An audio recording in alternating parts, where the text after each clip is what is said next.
Kasus pelecehan terhadap 3 mahasiswi di Kota pelecehan seksual terhadap seorang mahasiswi pada 10 mahasiswi atau catcalling, asusila terhadap mahasiswi dilakukan oleh Presiden Mahasiswa dosen Universitas Sriwijaya Indra. Dugaan pelecehan seksual, Kekerasan seksual yang bukan pelecehan seksual.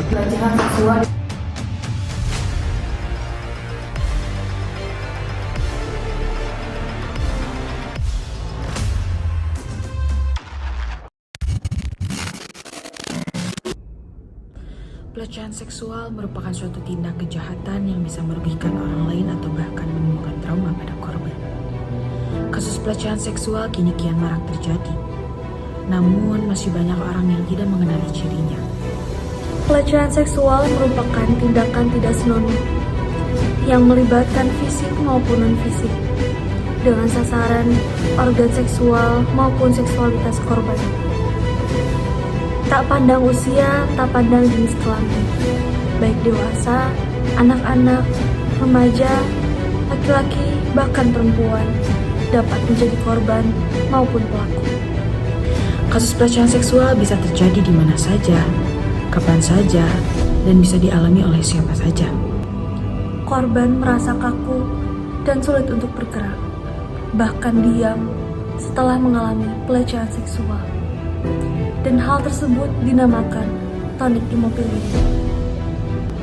Beberapa kasus dapat dengan mudah diakses di media sosial, sehingga bisa langsung mendapatkan banyak respon dari warga internet.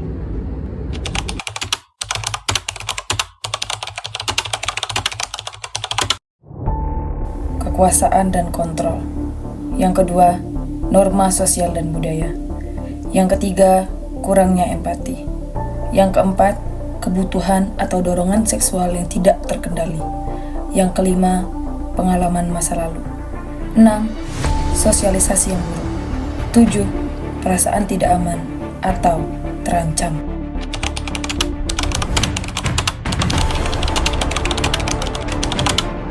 Yang pertama ada dampak psikologis, perasaan cemas dan depresi, gangguan stres pasca trauma, perasaan malu dan bersalah.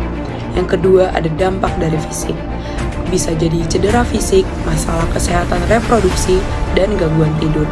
Yang ketiga ada dampak sosial, yaitu isolasi sosial, perubahan hubungan dengan orang lain, dan stigma sosial terhadap korban. Dan yang terakhir ada dampak jangka panjang, kesulitan dalam hubungan intim dan juga gangguan mental kronis.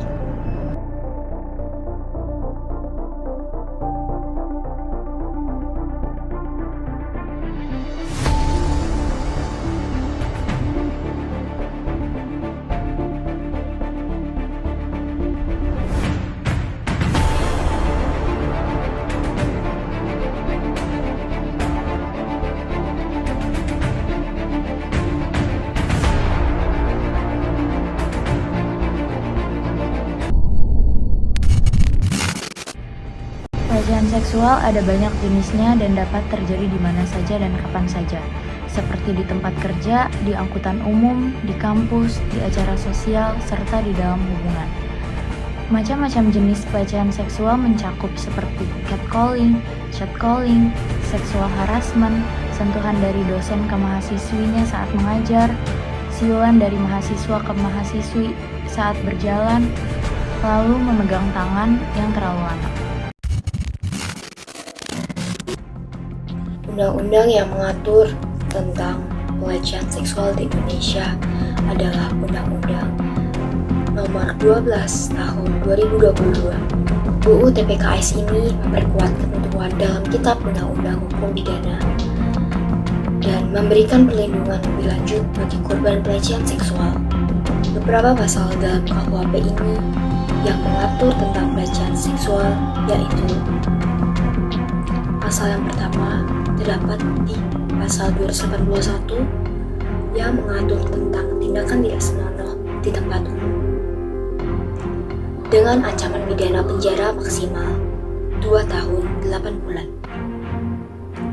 Pasal yang kedua, pasal 289 mengatur tentang perbuatan cabul dengan kekerasan atau ancaman kekerasan dengan ancaman pidana penjara maksimal 9 tahun.